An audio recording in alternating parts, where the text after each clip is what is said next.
Once again, you're here, Family Matters, with Unc and his nephews. Once again, I'm Unc Eric Yarborough. Juwan Williams, nephew. And I'm Tyrell, nephew.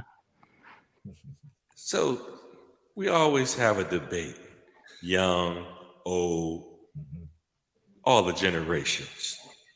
Everybody have a different goat, and what the definition of a goat is. So we'll start with.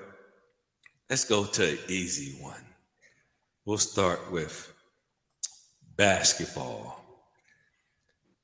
Who do you feel is your GOAT for basketball, Mr. Tyrell? For me, I'm gonna have to go ahead and say, for me, it'd be Kobe Bryant. Mm, Kobe. Why you Yep. pick Kobe? Why you pick Kobe out of all of the greats? Right. Um, he's. I felt like his demeanor is different on the court. He always wanted to make sure that he had in control of of how the game went. He felt that he could always make sure the team won. I mean, yeah, there was a lot of complaints to him that he didn't pass the ball enough, but at the same time, he won a lot of games. They won championships with him. You know what I mean? You can't take that from him. You know what I mean? Whereas, other people are more passive about it, where they would rather put the ball in somebody else's hand and not have the clutch shot, them losing on their conscience. You know what I mean? Mm, So that's where I say this. Whether they won or lost, you can't never say Kobe didn't give you all 48 minutes of what he had. I'm shocked from you, nephew. I thought you was going to say that other light-skinned brother that's your teammate, but I thought that's. And if anybody don't know, my nephew, he thinks he's a big Klay Thompson fan. Klay Thompson can't do nothing wrong. I'm trying to tell you. So I thought it was gonna be his light-skinned brother, Mr. Kerr. Neff, who's your GOAT, Neff? Um, for me, it has to be the man that's still doing it to this day, and LeBron James. The goalpost moves on this topic a lot, but you can't doubt or deny the greatness that he's shown so far. 21 years in the game, still doing it at a high level. Mike took X amount of years off, came back, still won it. He's doing it throughout. You can throw in the finals appearances and him winning 4 but going to 10, that type of deal. But the greatness is there. It's every day. He's box office. People want to see him. People want to criticize him to the point where his greatness isn't great anymore. It's lackluster. It's what he's supposed to do on a day to day. I mean, I yell at him, in my living room so many times when I watch the Laker games, just because we know what he's capable of, but he won't show it on a day to day, night to night basis. And the likes of Mike and Kobe, they're going at your head. They're killing you every day that you step on that court. He's more of a team guy, a team player, but he's definitely the greatest. If we're talking the generation now, when you have people like Klay Thompson, Steph Curry that are shooting from 40 and making it at a high clip. I'm disappointed in you two, man. I thought hanging around with me, watching all my basketball games, you guys would have a better understanding of the GOAT for basketball. I don't know. We can't fuss back and forth, man. We can go back and forth, but I ain't even a Bulls fan. But Michael Jordan is the greatest basketball player we ever saw. I gotta take y'all basketball cards back, man. I thought y'all coming to my games when y'all was younger, y'all would have a better understanding of Jordan. Without Jordan, there wouldn't be no Kobe. Mm-hmm. I'm a Kobe Bryant fan. Mm-hmm. You know what I mean? And even LJ said, LeBron was like, hey, Jordan paved the way for a lot of different things that he do. Mm-hmm. But Michael Jordan is the GOAT. But the GOAT for the culture is Allen Iverson. Iverson changed the culture. Yeah, Iverson changed the way that we can wear cornrows, do rags, yeah. jerseys. He was He's, the outspoken guy. He's the culture changer. But the GOAT overall is MJ. MJ was so bored with basketball, he went to play baseball for 2 years. He was like, man, nobody can beat me. I'm I gonna just go away, let somebody else win. And then he got tired of Houston winning back to back. He's like, I'm gonna come win 3 more. You gotta look at that. Look at it. I just think Kobe took what Jordan had and perfected it better. I don't know if he perfected it better. I do. I think I honestly, and I'm not Kobe, just speaking. Kobe Bryant is my favorite Laker. So him and Magic. So I mean, I'm a Laker fan forever. So I know Kobe. You know what I mean? But I feel like I watched Jordan, and when you play in the 80s and 90s, it's different than you played in the 2000s. I'm just trying to tell you. I played in the 80s and 90s.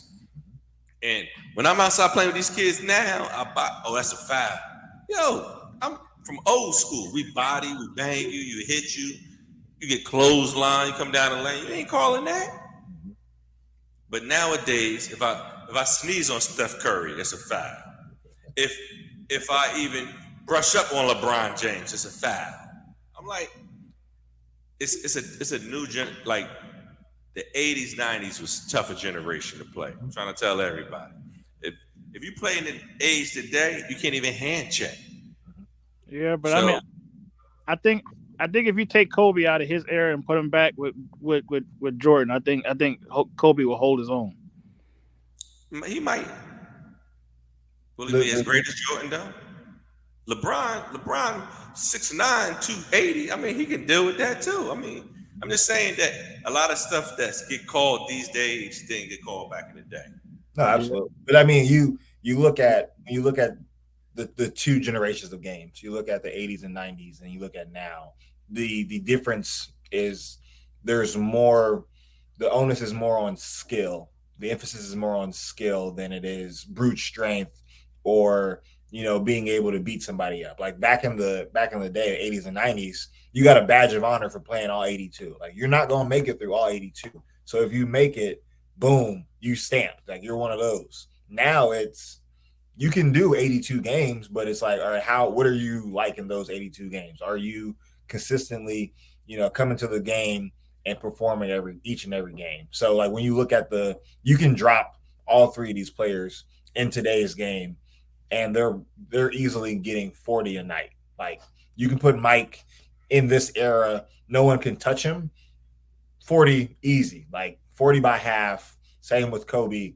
And you see Mike average about 32. He's getting at least 35. He doesn't get 35 a night on his worst night, on a flu game night, then by all means, because Mike probably averaged more than Kobe and LeBron in a season. Mike highest average was like 35, I think, one season. Oh yeah, I mean, like, and that was with ease. Like LeBron will get you he'll get you the quietest 15, 20, and he'll do it in different ways to win the game. He's more of the triple win. Like, he just wants to win. He want a triple double.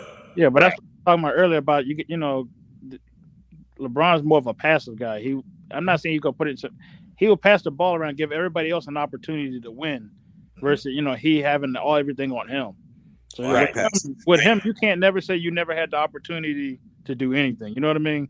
I ain't passing. Absolutely. Yeah, he assesses the scope of the team early on in the game. That's why I get so upset with him, because you can go down 8-10 in the first quarter and you're like, where's LeBron? It's like, nah, he's passed up two or three shots to give a team an open look. Like, by all means, that's good and all, but scoreboard is a scoreboard right now, big dog. We got an end result that we got to get to. And option 1 is me.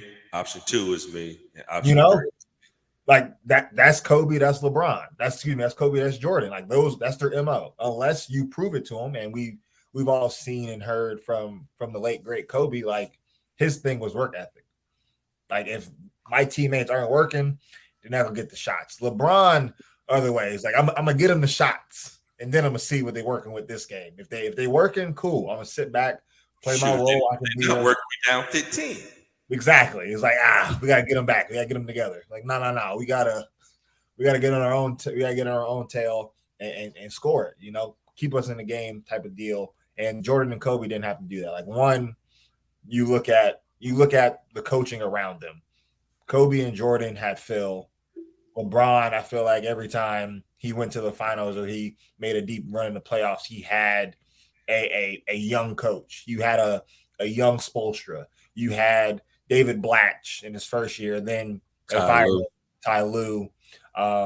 You take a Fizdale, what's the guy that he led to the finals in 2020? What was my man name? Frank Vogel. Yeah, he just got the job with the Suns. Yeah, right. And then now you got Darvin Ham. You know, you take all these young coaches that are, for all intents purposes, you know, learning as they go, but you give them LeBron. You know, you don't get like Kobe and Shaq, they get a seasoned Phil. You know, Jordan, he got a new Phil. So Jordan had to learn up under Phil and his little hippie ways back in the day there. And then, you know, you look at the teammates, like, come on now. We all understand Jordan had his team. Kobe had his team, for lack of better words. And LeBron has his super teams that he comes up with each and every year. You know, like we can't, who's to say Jordan could win it without Scotty? Yeah. You can go that route. But what about he also brought Dennis in too. Right. Scotty, Dennis. You can throw Steve Kerr in there. I mean, like Jordan has had a plethora of players that have helped along the way. Yeah. You know, we give Jordan all the credit, but yeah, I give him his credit, but I mean, I think it was different with the team that Kobe had around him when he won on his own. No, absolutely. And I mean, you know, you look at that team, it's still you can, there's similarities to the Bulls. Like you have a veteran guard in Derek Fisher. You have a do-it-all player. You have two do-it-all players in Lamar Odom, Trevor Ariza. You have a big in Pau Gasol who can step out and shoot a mid-range jumper. And then you just have a killer at the two. So like that's rinse and repeat Jordan right there.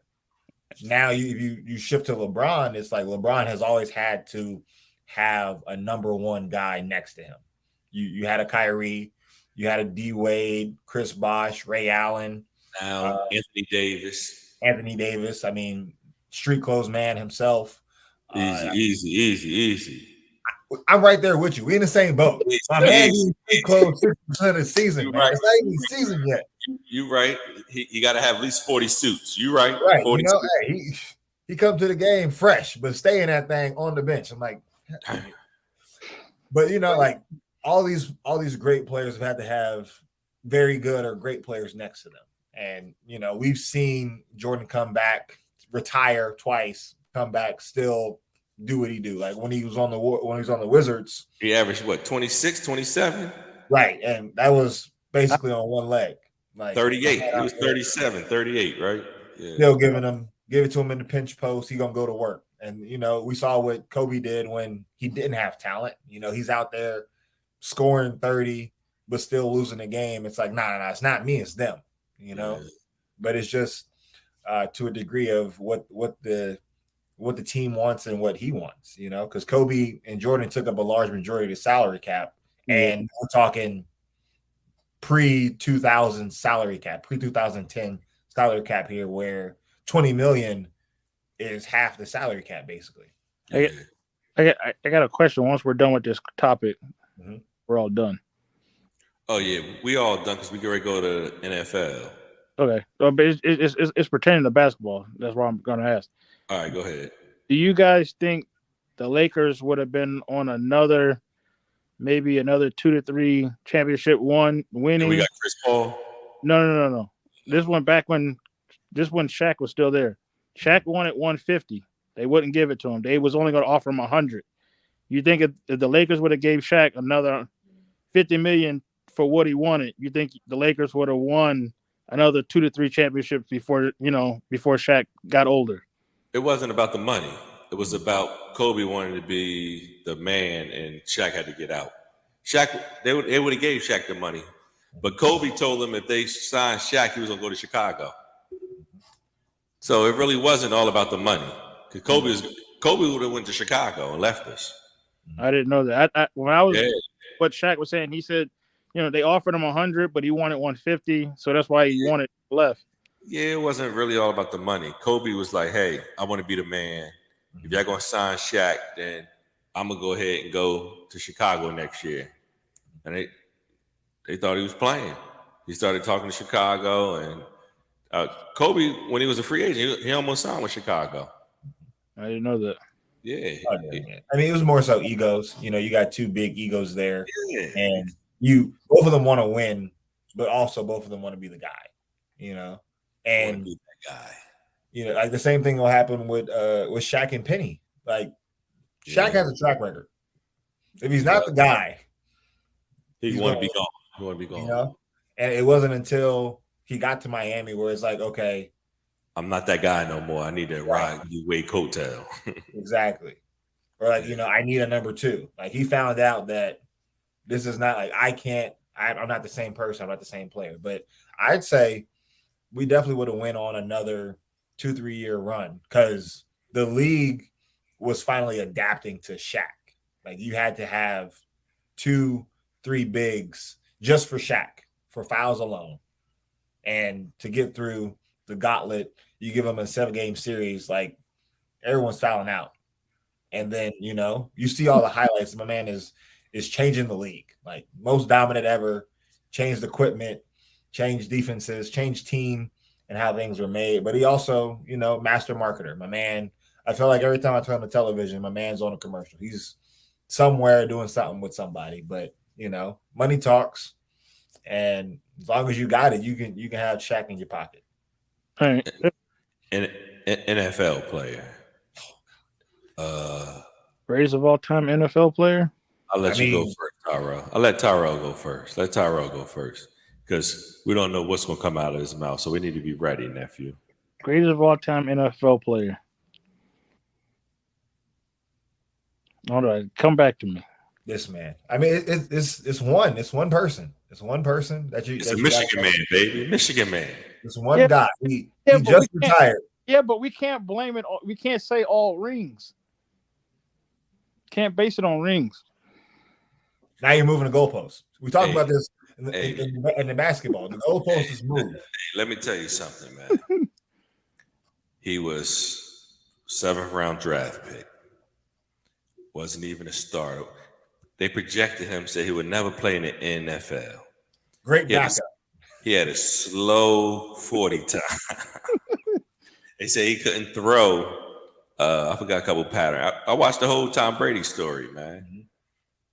Nah, but yeah, like but let me tell you, I'm a Tom Brady man, but I would say one of the greatest players I ever saw was probably Lawrence Teller.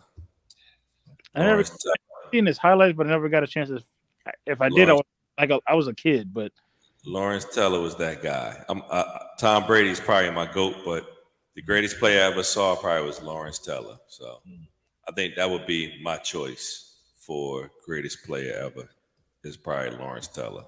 True. Even though I know Tom Brady probably should be, but I think Lawrence Teller was like unstoppable. Yeah. Absolutely. So let me ask y'all this, because we at 20 minutes, we got like 20, 25 minutes. We can go back and forth on this one. We got Michael Jordan, Tom Brady, Muhammad Ali. Who's the best? Michael Jordan, Tom Brady, Muhammad Ali. That's a group right there. But you got to pick one. I'll go first. Oh no, that's a tough one. I'm going Muhammad Ali. Muhammad Ali. That's where I'm leaning more towards. But it was between Muhammad Ali did more than just talk shit and beat your ass. He stood his ground because he was in his prime. They were like, you going to war? He said, no, I'm not. He stood his ground.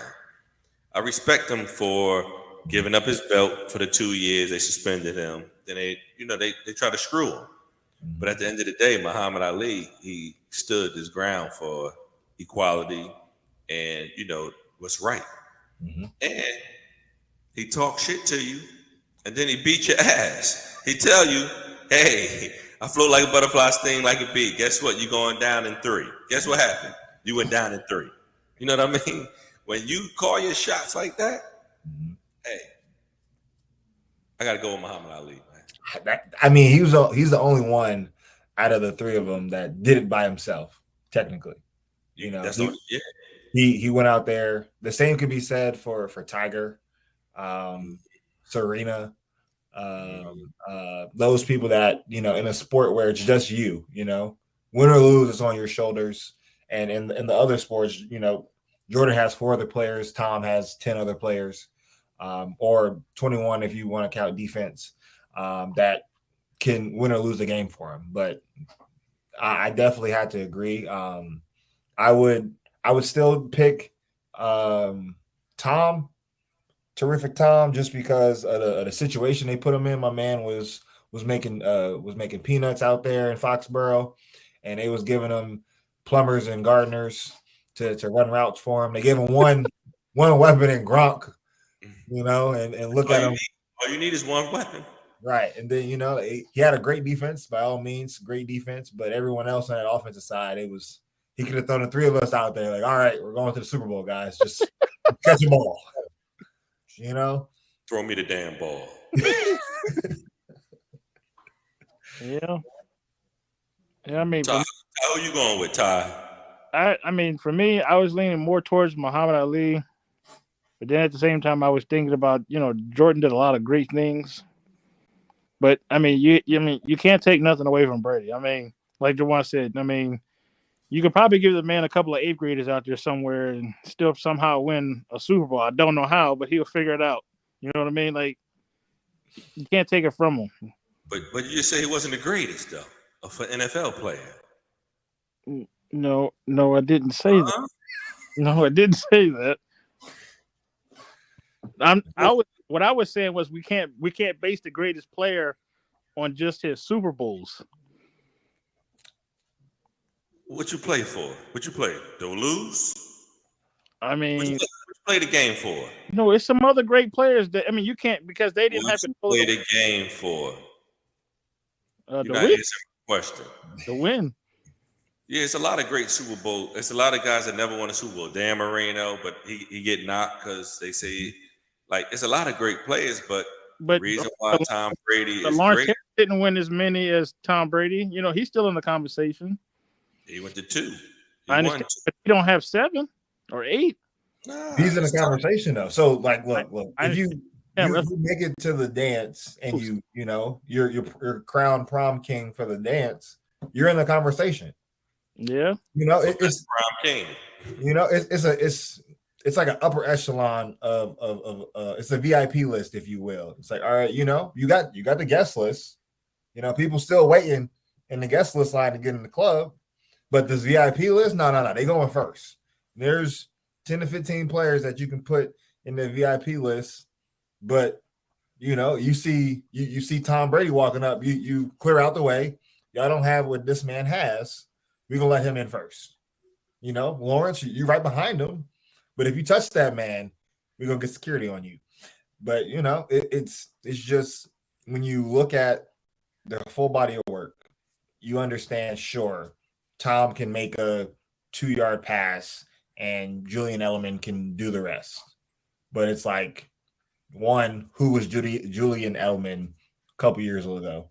You know, he made the association with Tom makes you makes your value go up. You know, who's to say? Could you name the other 3? I just looked it up. Look who's number 3. Bam. Who's 2? So I'm about to show you. Somebody that you always talk about that ain't good. Guess who's number 1? I'm gonna guess who's number 1? Guess who's number 1? That man. Yeah. Somebody that you always dogging out. Oh, Jerry Rice ain't nobody. Jerry Rice ain't fast. Jerry Rice is not better than Calvin Johnson. That's all I'm gonna say. That's for another subject. Oh man, that'll be a good segment for sure. it's longevity versus lightning in the bottle because Yeah, we because all saw. I'll make sure I bring Cuzzo on because Cuzzo he likes to argue with you on that topic. Because I left Jawan, you wasn't on the phone. I left them going for about a whole hour. They were just going back and forth. Because Oh Cuzzo asked man, me what was he drinking or something. Cuzzo, I can't help him. So, but I just feel like I wanted to bring that up for the subject. So, best NFL player. Who's the best NFL player? Nephew, you said Tom Brady, right? I said Lawrence Taylor. Tyrell. Calvin Johnson is the best NFL player? No, I wouldn't say that. I was thinking somebody more screwed. I could lean with Lawrence Taylor. What about Dion? No, damn, that was quick. no, it's nothing to think about. What's wrong with Prime? What about Joe Montana? Joe Montana's in there. To be honest, I mean, I know this is going to be talked about, after this airs, but I'm gonna go ahead and say it. Tom Brady has a lot of Super Bowls. He can make things happen, but I truly think that Peyton Manning was better than him. Oh, Tom Brady had defenses. Peyton Manning didn't have much of a defense in Indianapolis. I think Peyton Manning had more weapons than Tom Brady. definitely. He did, but the defense wasn't there. You score more. You scored to win a game. But I mean, you can't score on every possession. You can, but things happen. You know what I mean? Tom didn't score on every possession, but when you got a defense to back you, it's a difference. When this Man, airs, just answer your phone. Your phone will be ringing. I'm trying to tell you that. Right, group chat about to be going up. Yeah. You don't even need to start nothing. People gonna be like, "Yo, I saw that Aaron that y'all talked about. What's wrong with Tyrell?" Somebody gonna call you real quick. I don't think that. So who's the best receiver ever of all time? Mm-hmm. You're gonna say Randy Moss, so I can see it in your eyes. No, I can't really say Randy Moss. He in the top 3 though. Not really sure. I'm like torn between 2 people here. I gotta give it to my man Calvin or Michael Irvin.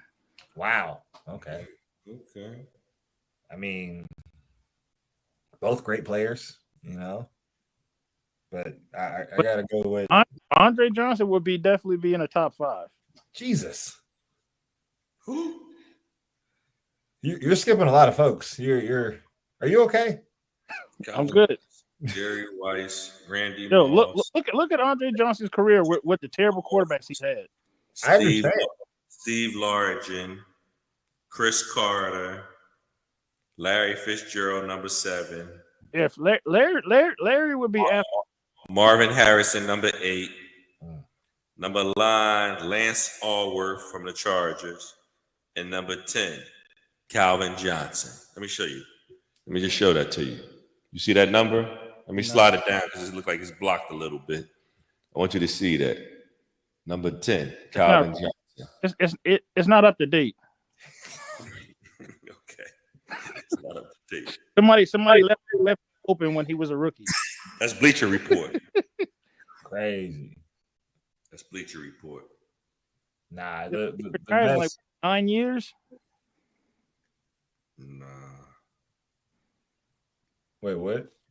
Calvin retired in like 9 years. 8-9 years. Yeah. But I mean, that was so I think I agree with this one. This one has Jerry Rice 1, Randy Moss 2, T.O. 3, Calvin Johnson 4, Larry Fitzgerald 5, Marvin Harrison 6, Chris Carter 7, Julio Jones, 8. Ooh. Yeah, Sterling Sharp, 9. yeah. I mean, for me, for Randy Moss, kind of hard to put him so high because it was post and flies. I mean, yes, he was just blazingly fast, but Jerry Rice, Calvin Johnson, all these other receivers taking hits over the middle from linebackers. Jerry Rice always gonna be one, nephew. Anybody that talks football gonna have Jerry Rice one. I don't know why you fighting the feeling. But Jerry Rice is Got to always be gonna honest here. It's got to be be. different, you know. Yeah. And I'm trying to be honest with you. Jerry Rice was that guy. Yeah, but we got to have somebody with longevity and not the guy playing with a broken wrist every game. No, Jerry Rice played longer than all of them. Right. I was like, wait. That's what I'm saying. But Calvin only played it like 8-9 years. Whose fault is that? That's not Jerry Rice's fault. I understand, but when you got somebody trying to play with a broken wrist every week, what are you supposed to do? Hey, that sounds like his problem. Okay? Nephew, you're not gonna win this battle, man. If you ask anybody that know football, Jerry Rice had speed like you. What? His feet was shaky. You ain't have 4.4 speed, nephew. Would you ran in a 40, nephew? My fastest time was a 4.4. I don't believe that. You could ask my mom. I even have. Hey, Juwan, was he a 4.4 guy? He don't look like no 4.4. You too big to be 4.4. Now I am, but when I was in high school, I was only 206. Nephew, you used to do them dives. You ain't run no 4.4. I got it on paper. That's all that matters. And anybody can write it down. 4.4. He wasn't blazing like who run a 4.4. It's a lot of receivers out there. A lot of running backs don't run 4.4. Right. All I know is Jerry Rice ran about a 4.6, 4.7. Yeah. And he always open. Mm-hmm. That's because he ran sharp routes and way before his time to do the route. So what you supposed to do in football? I mean, I'm not saying it's a problem. As a wide receiver, what is your job to do? I mean, for him, I was kind of hoping he would drop all the balls. Oh, okay. Nephew, I don't understand, but it's all good, man. So, who's your GOAT receiver again? Calvin Johnson. I'm going to have to say that. GOAT receiver. But the thing is, Tyreek Hill put his top 5 out. That's Tyreek Hill. Tyreek Hill said that Jerry Rice is the GOAT, but he's going to do the people that he has seen play. You got to listen to the interview. I watched the whole thing. Tyreek was there talking, and they asked him. He said, Jerry Rice is the GOAT, but I'm talking about the people that I've seen play. That's what he said. You got to watch the whole interview. I can send it to you. I watched it. Okay. He's behind him, but I don't think he's it. So Deion not the best corner you saw? No. Who's the best corner? I mean, it's a lot of people. When you can't tackle, you become a liability. That's what Franklin would say. Very true. I mean, his teachings definitely speak volumes. But who? So if you're going off him, if you're going off Coach Stevens and his ideology, you're taking a lot of great corners off the board there. Because you take off Deion, like I don't think Revis, you put him in a box. I don't think he's coming up to actually hit someone. No, Revis got a lot of tackles. To be honest, what's his name got a lot of high tackles. Charles Woodson. Well, another Michigan man for Unk, but he was a hybrid. Like he played corner, but to a later degree he got slower, so they had to move him to safety. Right. So I'm sure like those safety numbers, if you look at the difference of the years he played corner and safety, those safety numbers are different. Ty Law from Michigan. I forgot about Ty Law. Yeah. He's another one. What about my man from Arizona Cardinals, Aeneas Williams? Aeneas Williams? Yeah, from the Cardinals, number 35. Darryl Green, number 8. They got Darryl Green, number 8. I remember who that is. Charles Woodson, number 7. Number 6, Dick Night Train Lane. Number 5, Champ Belly. Yeah, that was gonna be another one of mine right there. Number 4, Mel Blunt. Hill. Number 3, Darrell Revis. Number 2, Rod Woodson. And number 1, Deion Sanders. Like So you don't agree with this list, nephew? I do not. Crazy. Okay. Just wanted to read you the list that they made. This is 2022. 2022, this list. Yeah, I don't believe it. Dion is probably in the top 5 conversation, but we've got to put all categories together. I mean, but you're throwing out one stat that arguably tackling. doesn't. Okay, in but the grand scheme of playing the position, no, but if it doesn't matter. If he had to guard Calvin Johnson, the man catching the ball, who gonna score? Like what is the route? What are we doing here? Like, no matter what the route is, the man got to tackle him after you catch the ball. It does matter. So, like, by all means, Calvin was who he is. We all see the meme of him being double teamed on the goal line, but you look at you look at the things that Deion did. He went up against Jerry Rice. He went up against all the great. He went up against Michael Irving. Like a lot of his interceptions came from him playing from behind and coming up. You can't. But Calvin Johnson ran a 4.32. Deion ran a 4.1. You don't have that much of a second of a difference to play around and come from behind. It's a difference. It's okay. See, when Deion played the seconds faster than that's crazy. It's perfectly fine when you play arguably the hardest position on the field. All you need is one mess up by your opponent. Deion arguably ran better routes than the receivers. They did backwards. So that's all he needs. If you look at Calvin's history, you can give him whatever route you want.